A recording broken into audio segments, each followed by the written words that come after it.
ਸਤਿ ਸ਼੍ਰੀ ਅਕਾਲ। ਤੁਸੀਂ ਦਾ ਅਨਮਿਊਟ ਦੇ ਨਾਲ ਜੁੜੇ ਹੋ ਤੇ ਮੈਂ ਆ ਰਵੀ ਸੰਗਰਾ ਹੁਰ। ਜਦੋਂ ਅਸੀਂ ਸਾਬਕਾ ਡੀਜੀਪੀ ਸੁਮੇਧ ਸਿੰਘ ਸੈਣੀ ਹੋਰਾਂ ਦੀ ਗੱਲ ਕਰਦੇ ਆ ਤਾਂ ਕਈ ਸਾਰੇ ਸਵਾਲ ਜਿਹੜੇ ਨੇ ਉਹ ਐਨ ਸਾਹਮਣੇ ਆ ਖੜੇ ਹੁੰਦੇ ਆ, ਜਿਸ ਦੇ ਵਿੱਚ ਸਭ ਤੋਂ ਪਹਿਲਾਂ ਤਾਂ ਇਹੀ ਕਿ ਐਨੇ ਕੇਸਾਂ ਦੇ ਵਿੱਚ ਇਨਵੋਲਵ ਹੋਣ ਤੋਂ ਬਾਅਦ ਵੀ ਸੁਮੇਧ ਸਿੰਘ ਸੈਣੀ ਹੋਰਾਂ ਨੂੰ ਜੇਲ੍ਹ ਦੀ ਹਵਾ ਕਿਉਂ ਨਹੀਂ ਲੱਗ ਸਕੀ। ਹੁਣ ਤੁਹਾਡੇ ਦਿਮਾਗ ਦੇ ਵਿੱਚ ਸਵਾਲ ਆਉਂਦਾ ਹੋਣਾ ਹੈ ਕਿ 2 ਦਿਨ ਪਹਿਲਾਂ ਤਾਂ ਉਹਨਾਂ ਨੂੰ ਗ੍ਰਿਫਤਾਰ ਕੀਤਾ ਗਿਆ ਸੀ, ਪਰ ਕੋਈ 24 ਘੰਟੇ ਵੀ ਜੇਲ੍ਹ ਦੇ ਵਿੱਚ ਨਹੀਂ ਰੱਖਿਆ ਗਿਆ, ਜਾਨੀ ਪ੍ਰੋਸੈਸ ਤਾਂ ਸ਼ੁਰੂ ਹੋਣ ਤੋਂ ਪਹਿਲਾਂ ਹੀ ਖਤਮ ਹੋ ਗਿਆ।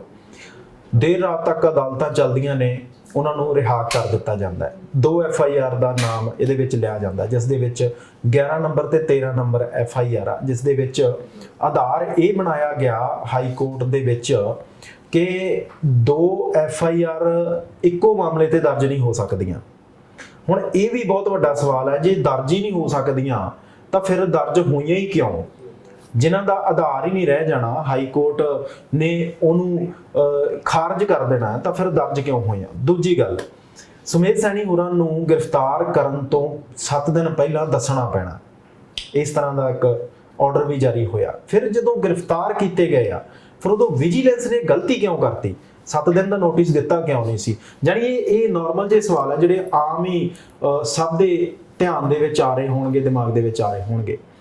ਮੇਰੇ ਨਾਲ ਪੂਰੇ ਮਾਮਲੇ ਤੇ ਗੱਲਬਾਤ ਕਰਨ ਦੇ ਲਈ ਐਡਵੋਕੇਟ ਪ੍ਰਦੀਪ ਸਿੰਘ ਵਿਰਕ ਜੀ ਆ। ਮੈਂ ਇਹਨਾਂ ਬਾਰੇ ਵੀ ਤੁਹਾਨੂੰ ਪਹਿਲਾਂ ਦੱਸ ਦੇਵਾਂ ਕਿ ਵਿਰਕ ਸਾਹਿਬ ਮੁਲਤਾਨੀ ਹੋਰਾਂ ਦੇ ਕੇਸ ਦੇ ਵਿੱਚ ਐਡਵੋਕੇਟ ਨੇ, ਜਿਸ ਦੇ ਵਿੱਚ ਸੁਮੇਧ ਸੈਣੀ ਹੋਰਾਂ ਨੂੰ ਬੇਲ ਮਿਲ ਚੁੱਕੀ ਆ। ਹੁਣ ਭਾਵੇਂ ਇਹਨਾਂ 11 ਨੰਬਰ FIR 13 ਨੰਬਰ FIR ਜਾਨੀ ਜੋ ਹੁਣ ਮਾਮਲੇ ਦਰਜ ਹੋਏ ਨੇ, ਉਹਦੇ ਵਿੱਚ ਇਹਨਾਂ ਦਾ ਸਿੱਧੇ ਤੌਰ ਤੇ ਤਾਂ ਰੋਲ ਭਾਵੇਂ ਨਹੀਂ, ਪਰ ਇੱਕ ਵਕੀਲ ਦੀ ਜ਼ੁਬਾਨੀ ਸਮਝਣਾ ਬੜਾ ਲਾਜ਼ਮੀ ਹੋ ਜਾਂਦਾ ਹੈ ਕਿ ਮਾਮਲਾ ਅਸਲ ਦੇ ਵਿੱਚ ਹੈ ਕੀ। ਸਰਕਾਰ ਖੇਡ ਰਹੀ ਹੈ, ਕਾਨੂੰਨ ਕਮਜ਼ੋਰ ਹੈ, ਜਾਂ ਸਰਕਾਰ ਦੇ ਐਂਡ ਤੋਂ ਕੋਈ ਗਲਤੀ ਹੋ ਰਹੀ ਹੈ ਜਾਂ ਕੀਤੀ ਜਾ ਰਹੀ ਹੈ? ਇਹ ਵੀ ਇੱਕ ਬਹੁਤ ਵੱਡਾ ਸਵਾਲ ਹੈ। ਸਭ ਤੋਂ ਪਹਿਲਾਂ ਸਵਾਗਤ ਕਰਦੇ ਹਾਂ ਸਰ, ਬਹੁਤ ਬਹੁਤ ਸਵਾਗਤ। ਸਤਿ ਸ਼੍ਰੀ ਅਕਾਲ ਜੀ, ਬਹੁਤ ਸ਼ੁਕਰੀਆ ਸਰ। ਬੜੇ ਨਾਰਮਲ ਜਿਹੇ ਸ਼ਬਦਾਂ ਦੇ ਵਿੱਚ ਮੈਂ ਤੁਹਾਡੇ ਕੋਲੇ ਸਮਝਣ ਲਈ ਪਹੁੰਚਿਆ ਕਿ ਸਾਡੇ ਦੇਖਣ ਵਾਲਿਆਂ ਨੂੰ ਇਹ ਗੱਲਾਂ ਸਮਝ ਆ ਜਾਣ ਕਿ ਮਾਮਲਾ ਅਸਲ ਦੇ ਵਿੱਚ ਚੱਲ ਕੀ ਰਿਹਾ ਹੈ।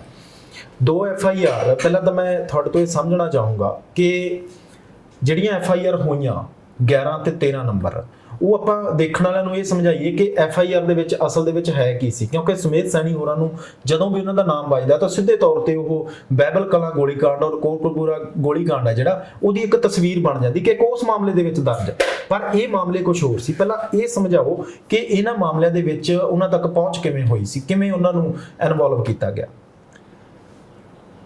ਪਹਿਲੀ ਚੀਜ਼ ਸਰ ਜੀ ਇਹ ਆਉਂਦੀ ਹੈ ਕਿ ਸੁਮੇਧ ਸੈਣੀ, ਮੈਂ ਤੁਹਾਡੇ ਦਰਸ਼ਕਾਂ ਨੂੰ ਇਹ ਚੀਜ਼ ਕਲੈਰੀਫਾਈ ਕਰਦਾ ਕਿ ਪੁਲਿਸ ਵਾਲਿਆਂ ਦੀ 2 ਤਰੀਕੇ ਨਾਲ ਵਰਦੀ ਦੀ ਆਪਣੀ ਅਬਿਊਜ਼ ਆਫ ਪੋਜੀਸ਼ਨ ਜਾਂ ਦੁਰਵਰਤੋਂ ਹੁੰਦੀ ਹੈ। ਇੱਕ ਤਾਂ ਹੈ ਜਿੱਥੇ ਉਹ ਇਨੋਸੈਂਟ ਲੋਕਾਂ ਤੇ ਝੂਠੇ ਪਰਚੇ ਪਾ ਦਿੰਦੇ ਹੈ, ਫੇਕ ਐਨਕਾਊਂਟਰਸ ਕਰ ਦਿੰਦੇ ਹੈ, ਮਾਰ ਦਿੰਦੇ ਹੈ।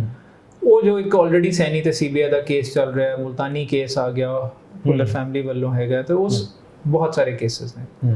ਦੂਜਾ ਹੋ ਗਿਆ ਉਹਨਾਂ ਦੀ ਕਰਪਸ਼ਨ ਦਾ, ਆਮਦਨ ਤੋਂ ਵੱਧ ਜਾਇਦਾਦ ਦਾ, ਜਿਹੜਾ ਸੈਣੀ ਤੇ ਪਹਿਲਾਂ ਅਮਨ ਸਕੋਡਾ ਕੇਸ ਦੇ ਵਿੱਚ ਵੀ ਐਲੀਗੇਸ਼ਨ ਲੱਗੇ ਕਿ ਕਿਸ ਤਰ੍ਹਾਂ ਸੈਣੀ ਦੇ DG ਹੁੰਦਿਆਂ ਇੱਕ ਅਮਨ ਸਕੋਡਾ ਨਾਂ ਦੇ ਬੰਦੇ ਨੇ ਵਰਚੁਅਲੀ DG ਆਫਿਸ ਹੀ ਰਨ ਕੀਤਾ ਸੀ। ਉਹ ਦੱਬਿਆ ਗਿਆ ਕੇਸ।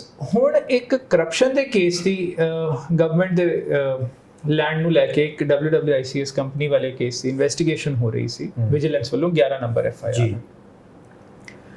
ਉਸ ਇਨਵੈਸਟੀਗੇਸ਼ਨ ਦੇ ਦੌਰਾਨ ਨਿਮਰਤਦੀਪ ਨਾਂ ਦੇ ਇੱਕ XCN ਦਾ ਰੋਲ ਆਇਆ ਕਿ ਕਿਸ ਤਰ੍ਹਾਂ ਉਹਨੇ ਉਹਦੇ ਵਿੱਚ ਪੈਸੇ ਲਏ ਆ। PWD ਦੇ ਵਿੱਚ ਇੱਕ XCN ਹੁੰਦੇ ਆ।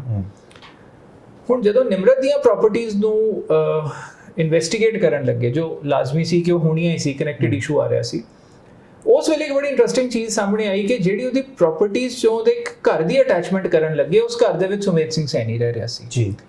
ਹੁਣ ਮੁਲਤਾਨੀ ਕੇਸ ਦੇ ਵਿੱਚ ਇਹ ਗੱਲ ਆਲਰੇਡੀ ਔਨ ਰਿਕਾਰਡ ਮੈਂ ਲਿਆ ਚੁੱਕਿਆ ਸੀ, ਮੈਂ ਕੋਰਟ ਦੇ ਵਿੱਚ ਉਹ ਡਾਕੂਮੈਂਟ ਵੀ ਪ੍ਰੋਡਿਊਸ ਕੀਤਾ ਸੀ ਕਿ ਕਿਸ ਤਰ੍ਹਾਂ ਨਿਮਰਤ ਨੇ ਇੱਕ ਸਟਿੰਗ ਆਪਰੇਸ਼ਨ ਕੀਤਾ, ਜਿਸ ਵਿੱਚ ਉਹਨੇ ਇੱਕ ਜੱਜ ਸਾਹਿਬ ਦੇ ਉੱਤੇ, ਬਹੁਤ ਹੀ ਵੈਲ ਰਿਸਪੈਕਟਡ ਸਾਡੇ ਹਾਈ ਕੋਰਟ ਦੇ ਜੱਜ ਸਾਹਿਬ, ਉਹਨਾਂ ਦੇ ਉੱਤੇ ਝੂਠਾ ਐਲੀਗੇਸ਼ਨ ਲਵਾਇਆ 2 ਪ੍ਰਾਈਵੇਟ ਜਾਣੇ ਦੇ ਵਿੱਚ ਗੱਲ ਕਰਦਿਆਂ ਹੋਇਆਂ ਜੀ। ਔਰ ਉਹਦੀ ਕੰਪਲੇਂਟ ਸੁਮੇਧ ਸੈਣੀ ਨੂੰ ਦੇ ਕੇ ਜੱਜਿਸ ਦੇ ਫੋਨ ਸਰਵੇਲੈਂਸ ਦਾ ਵੀ ਮੁੱਦਾ ਉੱਠਿਆ। ਉਹਦੇ ਉੱਤੇ ਇਨਕੁਆਇਰੀ ਹੋ ਕੇ ਨਾ ਸਿਰਫ ਜੱਜ ਸਾਹਿਬ ਦੇ ਹੱਕ ਦੇ ਵਿੱਚ ਉਹ ਇਨਕੁਆਇਰੀ ਹੋਈ, ਸੁਮੇਧ ਸੈਣੀ ਨੂੰ ਜਸਟਿਸ ਤੀਰਥ ਸਿੰਘ ਠਾਕੁਰ, ਜਿਹੜੇ ਉਸ ਵੇਲੇ ਦੇ ਚੀਫ ਜਸਟਿਸ ਸੀ 2009 ਦੇ ਵਿੱਚ ਔਰ ਬਾਅਦ ਚੀਫ ਜਸਟਿਸ ਆਫ ਇੰਡੀਆ ਬਣੇ, ਉਹਨਾਂ ਨੇ ਸੁਮੇਧ ਸੈਣੀ ਨੂੰ ਇੰਡਾਈਟ ਕੀਤਾ ਕਿ ਸਾਰਾ ਮਟੀਰੀਅਲ ਸਸਪੈਕਟ ਹੈ, ਡਾਊਟਫੁਲ ਹੈ, ਬਿਕੋਜ਼ ਸੁਮੇਧ ਸਿੰਘ ਸੈਣੀ ਦੇ ਖਿਲਾਫ ਸੀਬੀਆਈ ਇਨਵੈਸਟੀਗੇਸ਼ਨ ਆਰਡਰ ਕੀਤੀ ਹੈ ਉਹ ਜੱਜ ਸਾਹਿਬ ਨੇ ਜੀ। ਔਰ ਉਹ ਇਨਵੈਸਟੀਗੇਸ਼ਨ ਭੁੱਲਰ ਮੁਲਤਾਨੀ ਕੇਸ ਦੀ ਸੀ ਜਿਹਦੇ ਵਿੱਚ ਸੀਬੀਆਈ ਨੇ ਐਫਆਈਆਰ ਕੀਤੀ ਸੀ। ਸੋ ਉੱਥੋਂ ਨਿਮਰਤ ਦੀ ਦੋਸਤੀ ਸੈਣੀ ਨਾਲ ਜਾਂ ਵਫਾਦਾਰੀ ਸੈਣੀ ਦੇ ਨਾਲ ਬਾਹਰ ਆਉਂਦੀ ਸੀ ਜੀ। ਤਾਂ ਹੀ ਸੁਮੇਧ ਸੈਣੀ ਰਿਟਾਇਰਮੈਂਟ ਤੋਂ ਬਾਅਦ ਇਹਦੇ ਘਰ ਦੇ ਵਿੱਚ ਰਹਿ ਰਿਹਾ ਸੀ। ਹੁਣ ਜਦੋਂ ਨਿਮਰਤ ਦੀ ਉਸ ਚੀਜ਼ ਦੀ ਤਫਤੀਸ਼ ਸ਼ੁਰੂ ਹੋਈ, ਉਹ ਦੂਜੇ ਐਲੀਗੇਸ਼ਨਸ ਦੇ ਨਾਲ ਉਹ ਘਰ ਦੀ ਅਟੈਚਮੈਂਟ ਸ਼ੁਰੂ ਹੋ ਗਈ ਜੀ। ਉਹ ਪ੍ਰੋਸੀਡਿੰਗ ਦੇ ਦੌਰਾਨ ਕਿਉਂਕਿ ਸੈਣੀ ਇੱਕ ਪਬਲਿਕ ਸਰਵੈਂਟ ਰਿਹਾ ਸੀ, ਇਹ ਬਾਹਰ ਆਇਆ ਕਿ ਕਿਸ ਤਰ੍ਹਾਂ 6 ਕਰੋੜ 40 ਲੱਖ ਦੇ ਟ੍ਰਾਂਜੈਕਸ਼ਨ ਸੀ ਸੁਮੇਧ ਸੈਣੀ ਦੇ ਨਿਮਰਤ ਤੇ ਉਹਦੇ ਫਾਦਰ ਦੇ ਨਾਲ। ਔਰ ਨਿਮਰਤ ਜਿਹੜੀ ਸੁਮੇਧ ਸੈਣੀ ਹੋਰਾਂ ਨੇ ਨਿਮਰਤ ਹੋਰਾਂ ਦੇ ਅਕਾਊਂਟ ਦੇ ਵਿੱਚ ਕੀਤੀ।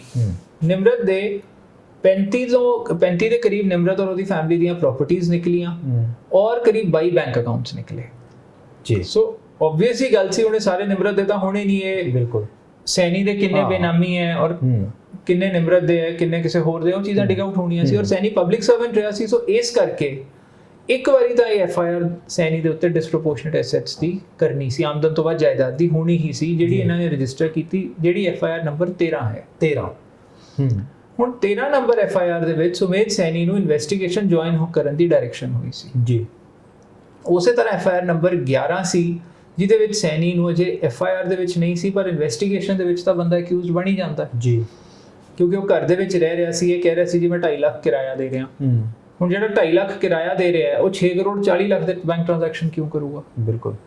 ਦੂਜੀ ਗੱਲ, ਇਹਨੇ ਚ ਆਪਣਾ ਘਰ ਖਰੀਦਿਆ ਜਾ ਸਕਦਾ, ਬਿਲਕੁਲ ਖਰੀਦਿਆ ਜਾ ਸਕਦਾ ਹੈ। ਅੱਛਾ, ਜੇ 2.5 ਲੱਖ ਰੈਂਟ ਦੇ ਰਹੇ ਹੈ ਫਿਰ ਤੂੰ TDS ਕੱਟੇਗਾ, ਟੈਕਸ ਡਿਡਕਟਡ ਐਟ ਸੋਰਸ ਹੋਣਾ ਸੀ 10%, ਉਹ ਵੀ ਨਹੀਂ ਹੋਇਆ। ਇਨਕਮ ਟੈਕਸ ਨੂੰ ਕੋਈ ਇੰਟੀਮੇਸ਼ਨ ਨਹੀਂ, ਟੈਕਸ ਡਿਡਕਟਡ ਐਟ ਸੋਰਸ ਸੀ। ਹੁਣ ਉਸ ਚੀਜ਼ ਨੂੰ ਲੈ ਕੇ ਐਨਫੋਰਸਮੈਂਟ ਡਾਇਰੈਕਟੋਰੇਟ ਨੇ ਵੀ ECIR ਰਜਿਸਟਰ ਕਰਤੀ, ਜਿਹੜੀ ਇਹਨਾਂ ਦੀ FIR ਹੁੰਦੀ ਹੈ। ਇਨਕਮ ਟੈਕਸ ਨੇ ਵੀ ਪ੍ਰੋਸੀਡਿੰਗ ਸ਼ੁਰੂ ਕਰਤੀ। ਜੇ ਕੁਝ ਮਟੀਰੀਅਲ ਸੀ ਤਾਂ ਹੀ ਹੋਇਆ। ਉਹ ਸਾਰਾ FIR 11 ਤੇ ਹੋਇਆ ਜੀ। ਫਿਰ ਸੈਣੀ ਦੇ ਉੱਤੇ ਜਦੋਂ ਅੱਡ FIR ਹੋ ਗਈ ਔਰ ਇਹ ਜੁਆਇਨ ਕਰਨ ਗਿਆ ਇਨਵੈਸਟੀਗੇਸ਼ਨ, ਸੋ ਮੁੱਦਾ ਇਹ ਸੀ ਕਿ ਕੀ ਇਹਨੂੰ FIR 11 ਦੇ ਵਿੱਚ ਨੋਟਿਸ ਸਰਵ ਹੋ ਚੁੱਕਿਆ ਸੀ ਕਿ ਨਹੀਂ। ਜਦੋਂ ਇਹਨੂੰ ਅਰੈਸਟ ਕੀਤਾ ਹੈ ਉਸ ਵੇਲੇ ਜੋ ਵਿਜੀਲੈਂਸ ਵੱਲੋਂ ਚੀਜ਼ਾਂ ਹੋਈਆਂ, ਜੋ ਪ੍ਰੈਸ ਸਟੇਟਮੈਂਟ ਦਿੱਤੀ ਸੀ, ਆਮ ਸ਼ੋਰ ਤੁਹਾਡੀ ਚੈਨਲ ਨੂੰ ਵੀ ਇਹਨਾਂ ਨੇ ਦੱਸਿਆ ਹੋਣਾ ਕਿ ਜਿੱਦਣ ਇਹਦੇ ਘਰ 2 ਅਗਸਤ ਨੂੰ ਗਏ ਹੈ, ਉਹ 11 ਤੇ 13 ਨੰਬਰ FIR 'ਚ ਗਏ ਹੈ। ਓਕੇ। ਪਰ ਉਹ ਕੋਰਟ ਦੇ ਵਿੱਚ ਕਿਤੇ ਰਿਕਾਰਡ ਤੇ ਨਹੀਂ ਆਇਆ ਕਿ ਕਿਸ ਦਿਨ ਇਹਨੂੰ ਨੋਟਿਸ ਸਰਵ ਹੋਇਆ। 1 ਵੀਕ ਐਡਵਾਂਸ ਨੋਟਿਸ। ਇਹ ਹਾਲੇ ਕਨਫਰਮ ਹੀ ਨਹੀਂ ਹੋ ਪਾਇਆ ਕਿ ਵਿਜੀਲੈਂਸ ਨੇ ਉਹਨਾਂ ਨੂੰ 7 ਦਿਨ ਦਾ ਨੋਟਿਸ ਉਹਨਾਂ ਦੇ ਘਰ ਦੇ ਬਾਹਰ ਚਿਪਕਾਇਆ ਜਾਂ ਕਿਸੇ ਨੂੰ ਦਿੱਤਾ, ਇਹ ਕਲੀਅਰ ਨਹੀਂ। ਇਹ ਕਲੀਅਰ ਨਹੀਂ ਹੈ 11 ਨੰਬਰ FIR 'ਚ, 11 ਨੰਬਰ FIR 'ਚ ਜਿਹਦੇ 'ਚ ਅਰੈਸਟ ਪਾਈ ਗਈ। ਇਸ ਕਰਕੇ ਕੋਰਟ ਨੇ ਕਿਹਾ ਕਿ ਜੀ ਆ ਅਰੈਸਟ ਗਲਤ ਹੈ, ਛੱਡੋ ਇਹਨੂੰ, ਹਫਤੇ ਦਾ ਹੁਣ ਐਡਵਾਂਸ ਨੋਟਿਸ ਦਿਓ ਔਰ ਜਿਹੜੀ ਕੋਰਟ ਨੇ ਡਾਇਰੈਕਸ਼ਨ ਦਿੱਤੀ ਹੈ ਉਸ ਕੋਰਟ ਤੋਂ ਪਰਮਿਸ਼ਨ ਲੈ ਕੇ ਤੁਸੀਂ ਅਰੈਸਟ ਕਰਨਾ। ਇਹ ਡਾਇਰੈਕਸ਼ਨ ਦੇਣੀ ਹੀ ਤਾਂ ਪਈ ਬਿਕੋਜ਼ ਇਹਦੇ ਨਾਲ ਕਿਤੇ ਨਾ ਕਿਤੇ ਸੁਮੇਧ ਸੈਣੀ ਦੇ ਵੈਂਡੇਟਾ ਨੂੰ ਜੱਜ ਸਾਹਿਬ ਨੇ ਐਕਸੈਪਟ ਕੀਤਾ ਹੈ। ਹਾਲਾਂਕਿ ਮੈਂ ਪਰਸਨਲੀ ਫੀਲ ਕਰਦਾ ਕਿ ਵੈਂਡੇਟਾ ਵਾਲੀ ਪਲੀ ਸੈਣੀ ਦੀ ਇਸ ਲਈ ਵੀ ਹੁਣ ਸਟੈਂਡ ਨਹੀਂ ਕਰਦੀ ਕਿਉਂਕਿ ਕੋਰਟ ਦੇ ਵਿੱਚ ਇਹ ਚੀਜ਼ਾਂ ਪੁਆਇੰਟ ਆਊਟ ਨਹੀਂ ਹੋਈਆਂ। ਸੈਣੀ ਤੇ CBI ਦਾ ਕੇਸ ਚੱਲ ਰਿਹਾ ਹੈ, ED ਦੀ ਇਨਵੈਸਟੀਗੇਸ਼ਨ ਸ਼ੁਰੂ ਹੋ ਗਈ, ਇਨਕਮ ਟੈਕਸ ਨੇ ਇਨਵੈਸਟੀਗੇਸ਼ਨ ਸ਼ੁਰੂ ਕਰਤੀ। ਸੋ ਜਦੋਂ 3 ਸੈਂਟਰਲ ਗਵਰਨਮੈਂਟ ਦੀਆਂ ਏਜੰਸੀਜ਼ ਦੀ ਪਿਕਚਰ ਚ ਆ ਗਈਆਂ ਤੇ ਸੈਣੀ ਦੀ ਫੇਰ ਕਿੱਥੇ ਰਹਿ ਗਈ ਚੀਜ਼ ਕੋਈ? ਸਰ ਇਹ ਕਿੰਨਾ ਕੁ ਪੋਸੀਬਲ ਹੈ ਕਿ ਇਹਦੀ ਗੁੰਜਾਇਸ਼ ਹੁੰਦੀ ਹੈ ਕਿ ਵਿਜੀਲੈਂਸ ਨੇ ਇੰਨਾ ਬੜਾ ਜਾਨੀ ਇੱਕ ਕੇਸ ਸੋਲਵ ਕਰਨਾ ਹੋਵੇ, ਸੋਲਵ ਕਹਿ ਸਕਦੇ ਆਪਾਂ, ਜਦੋਂ ਅਰੈਸਟ ਹੋਣੀ ਉਸ ਤੋਂ ਬਾਅਦ ਕੇਸ ਸੋਲਵ ਵੱਲ ਵੱਧਦਾ ਹੈ, ਤਾਂ ਉਹ ਕੀ ਇਹ ਗੁੰਜਾਇਸ਼ ਛੱਡ ਸਕਦੀ ਹੈ ਵਿਜੀਲੈਂਸ ਕਿ 7 ਦਿਨ ਦਾ ਨੋਟਿਸ ਨਾ ਦੇਵੇ? ਦੇਖੋ ਕਿੱਡਾ ਵੱਡਾ ਇੱਕ ਫੈਸਲਾ ਆਇਆ ਹਾਈ ਕੋਰਟ ਦਾ ਔਰ ਸਿੱਧੇ ਤੌਰ ਤੇ ਵਿਜੀਲੈਂਸ ਦੇ ਮੂੰਹ ਤੇ ਚਪੇੜ, ਸਰਕਾਰ ਦੇ ਮੂੰਹ ਤੇ ਚਪੇੜ, ਹੈ ਨਾ, ਕਿ ਉਹਨਾਂ ਨੇ ਗੁੰਜਾਇਸ਼ ਛੱਡੀ ਕਿਉਂ ਹੈ 7 ਦਿਨ ਵਾਲੀ, ਜਦੋਂ ਉਹਨਾਂ ਨੂੰ ਪਤਾ ਸੀ ਇਸ ਗੱਲ ਦਾ ਕਿ 7 ਦਿਨ ਦਾ ਨੋਟਿਸ ਸਾਨੂੰ ਦੇਣਾ ਪਊਗਾ ਔਰ ਉਸੇ ਨੂੰ ਹੀ ਗਰਾਊਂਡ ਬਣਾ ਕੇ ਹਾਈ ਕੋਰਟ ਉਹਨਾਂ ਦਾ ਜਿਹੜਾ ਵਕੀਲਾਂ ਦਾ ਪੈਨਲ ਹੈ ਸੈਣੀ ਹੋਰਾਂ ਦਾ, ਉਹ ਗਏ ਆ। ਇਹਦੀ ਗੁੰਜਾਇਸ਼ ਕਿਉਂ ਛੱਡੀ ਗਈ ਹੈ? ਇਹਦੀ ਵਜ੍ਹਾ ਕੀ ਹੋ ਸਕਦੀ ਹੈ? ਮੇਰੇ ਓਪੀਨੀਅਨ 'ਚ ਤਾਂ ਦੇਖੋ ਪ੍ਰੈਸ ਨੂੰ ਜੋ ਉਹਨਾਂ ਨੇ ਕਿਹਾ ਸੀ, ਵਿਜੀਲੈਂਸ ਨੇ ਕਦੇ ਆ ਕਿਹਾ ਹੀ ਨਹੀਂ ਕਿ ਅਸੀਂ ਨੋਟਿਸ ਨਹੀਂ ਦਿੱਤਾ। ਵਿਜੀਲੈਂਸ ਵੱਲੋਂ ਤਾਂ ਕਲੈਰੀਫਿਕੇਸ਼ਨ ਰਾਦਰ ਉਹਨਾਂ ਨੇ ਪ੍ਰੈਸ ਨੂੰ ਆ ਦਿੱਤੀ ਸੀ ਕਿ ਅਸੀਂ 11 ਨੰਬਰ 'ਚ ਨੋਟਿਸ ਸਰਵ ਕਰ ਚੁੱਕੇ ਹਾਂ ਔਰ ਜੇ ਇਹਦੀ ਅਰੈਸਟ ਦਾ ਅਸੀਂ ਦੇਖੀਏ 18 ਨੂੰ ਜੇ ਇਹਨੂੰ ਅਰੈਸਟ ਕੀਤਾ ਹੈ ਤੇ 2 ਤਰੀਕ ਨੂੰ ਜੇ ਇਹਨੂੰ ਨੋਟਿਸ ਸਰਵ ਹੋਇਆ ਤੇ 16 ਦਿਨ ਬੀਤ ਚੁੱਕੇ ਸੀ। ਹੁਣ ਉਹ ਕੋਰਟ ਸਾਹਮਣੇ ਕਿਉਂ ਜਸਟੀਫਾਈ ਨਹੀਂ ਹੋਇਆ ਮੈਨੂੰ ਨਹੀਂ ਪਤਾ। ਫਿਰ ਉਹੀ ਆ ਜਾਂਦੀ ਨੇ ਕਿ ਫਿਰ ਸੁਖਜਿੰਦਰ ਰੰਧਾਵਾ ਹੋਰੀ ਇਹਦਾ ਮਤਲਬ ਠੀਕ ਨੇ। ਸੁਖਜਿੰਦਰ ਰੰਧਾਵਾ ਹੋਰੀ ਕਹਿੰਦੇ ਕਿ ਜੇਕਰ AG ਸਾਹਿਬ ਨੇ ਕੁਝ ਕਰਨਾ ਹੀ ਨਹੀਂ ਹੈ, ਪੇਸ਼ ਨਹੀਂ ਹੋਣਾ ਜਾਂ ਉਹਨਾਂ ਤੋਂ ਕੇਸ ਸੋਲਵ ਨਹੀਂ ਹੋਣਾ, ਫਿਰ ਉਹਨਾਂ ਨੂੰ ਰੱਖਣ ਦਾ ਕੀ ਫਾਇਦਾ? ਤਾਂ ਮਤਲਬ ਸਰਕਾਰ ਮਤਲਬ ਉੱਥੇ ਪ੍ਰੈਜ਼ੈਂਟ ਹੀ ਨਹੀਂ ਹੋਈ ਉਸ ਤਰੀਕੇ ਦੇ ਨਾਲ, ਜਾਨੀ ਸਰਕਾਰ ਦੀ ਵੀ ਕਿਤੇ ਨਾ ਕਿਤੇ ਕਮੀ ਰਹਿ ਗਈ ਫਿਰ ਉੱਥੇ।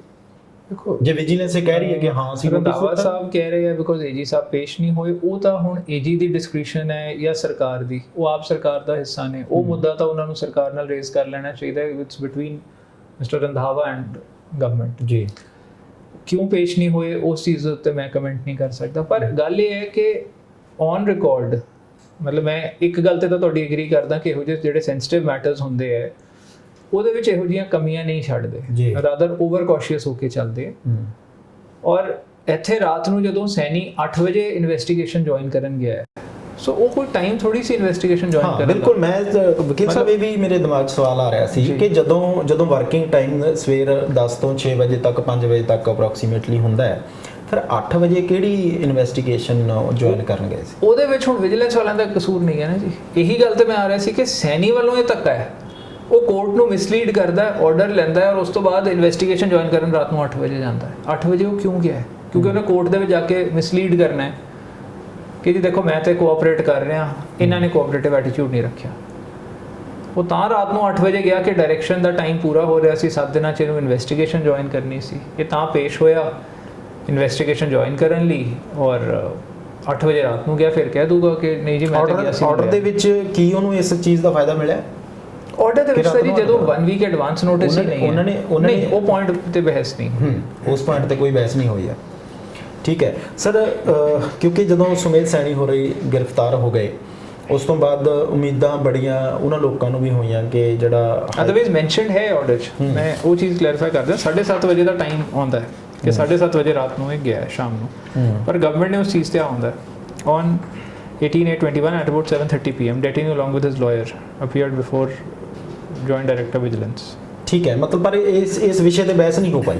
ਹਾਂਜੀ, ਮਤਲਬ ਇਹਦੇ ਉੱਤੇ ਕੋਈ ਉਹ ਬਹਿਸ ਉਹੋ ਜਿਹੀ ਨਹੀਂ ਹੋਈ ਜਿਸ ਕਰਕੇ, ਕਿਉਂਕਿ 12 ਅਗਸਤ ਨੂੰ ਇਹਨੂੰ ਡਾਇਰੈਕਸ਼ਨ ਹੋਈ ਸੀ ਕਿ ਹਫਤੇ ਜੁਆਇਨ ਕਰਨਾ ਹੈ। ਉਹ ਲਾਸਟ ਡੇ ਪੂਰਾ ਹੋ ਰਿਹਾ ਸੀ, ਉਹ ਸੈਣੀ ਸ਼ਾਮ ਨੂੰ ਚਲਾ ਗਿਆ ਰਾਤ ਨੂੰ। ਉਹ ਸੈਣੀ ਦੀ ਆਦਤ ਹੈ ਇਹੋ ਜਿਹੀ ਇਲੀਗਲ ਚੀਜ਼ਾਂ ਕਰਨ ਦੀ, ਧੱਕੇਸ਼ਾਹੀ ਕਰਨ ਦੀ। ਠੀਕ ਹੈ ਸਰ, ਮੈਂ ਸਵਾਲ ਕਰ ਰਿਹਾ ਸੀ ਕਿ ਜਿਵੇਂ ਬੈਬਲ ਕਲਾਂ ਗੋਲੀकांड ਹੈ ਜਾਂ ਕੋਟਕਪੂਰਾ ਗੋਲੀकांड ਹੈ, ਉਸ ਦੇ ਵਿੱਚ ਵੀ ਸੁਮੇਧ ਸੈਣੀ ਹੋ ਰਹੀ ਜਿਹੜੇ ਹੈ ਲੋੜੀਂਦੇ, ਜਾਨੀ ਜਦੋਂ ਸ਼ਬਦ ਸਾਡੇ ਵਾਲੇ ਪੱਤਰਕਾਰਾਂ ਵਾਲੇ ਸ਼ਬਦ ਲਿਖਦੇ ਤੇ ਬਹੁਤ ਸਾਰੇ ਮਾਮਲਿਆਂ ਦੇ ਵਿੱਚ ਲੋੜੀਂਦਾ ਇਹ ਲਿਖ ਦਿੰਦੇ ਹੁੰਦੇ ਆ ਜਾਂ ਬੋਲ ਦਿੰਦੇ ਹੁੰਦੇ, ਬਹੁਤੇ ਮਾਮਲਿਆਂ ਦੇ ਵਿੱਚ ਉਹ ਲੋੜੀਂਦੇ ਸੀਗੇ। ਹੁਣ ਇੱਕ ਕੇਸ ਦੇ ਵਿੱਚ ਦੇਖੋ, ਜਦੋਂ ਕੋਈ ਆਮ ਵਿਅਕਤੀ ਕੋਈ ਵੀ ਜਦੋਂ ਗ੍ਰਿਫਤਾਰ ਹੋ ਜਾਂਦਾ, ਉਹਦੇ ਪੁਰਾਣੇ ਕੇਸ ਸਾਰੇ ਦੇ ਸਾਰੇ ਖੁੱਲ੍ਹ ਜਾਂਦੇ ਹੁੰਦੇ ਆ, ਉਹਦੇ ਤੇ ਪੁਲਿਸ ਆਪਣੇ ਆਪ ਹੀ ਕਾਰਵਾਈ ਸ਼ੁਰੂ ਕਰ ਦਿੰਦੀ ਆ। ਫਿਰ ਇਸ ਮਾਮਲੇ ਦੇ ਵਿੱਚ ਇੱਕੋ ਮਾਮਲੇ ਦੇ ਵਿੱਚ ਗ੍ਰਿਫਤਾਰ ਹੁੰਦੇ ਨੇ, ਉਹਨਾਂ ਨੂੰ ਉਹਦੇ ਤੇ ਹਾਈ ਕੋਰਟ ਰਿਹਾਈ ਦੇ ਦਿੰਦੀ ਹੈ, ਹਾਈ ਕੋਰਟ ਉਹਦੇ ਤੇ ਅਰੈਸਟ ਕਰਦੀ ਹੈ ਔਨ ਦਾ ਸਪੌਟ। ਉਹ ਮਾਮਲੇ ਕਿਉਂ ਨਹੀਂ ਖੁੱਲ੍ਹ ਪਾਏ?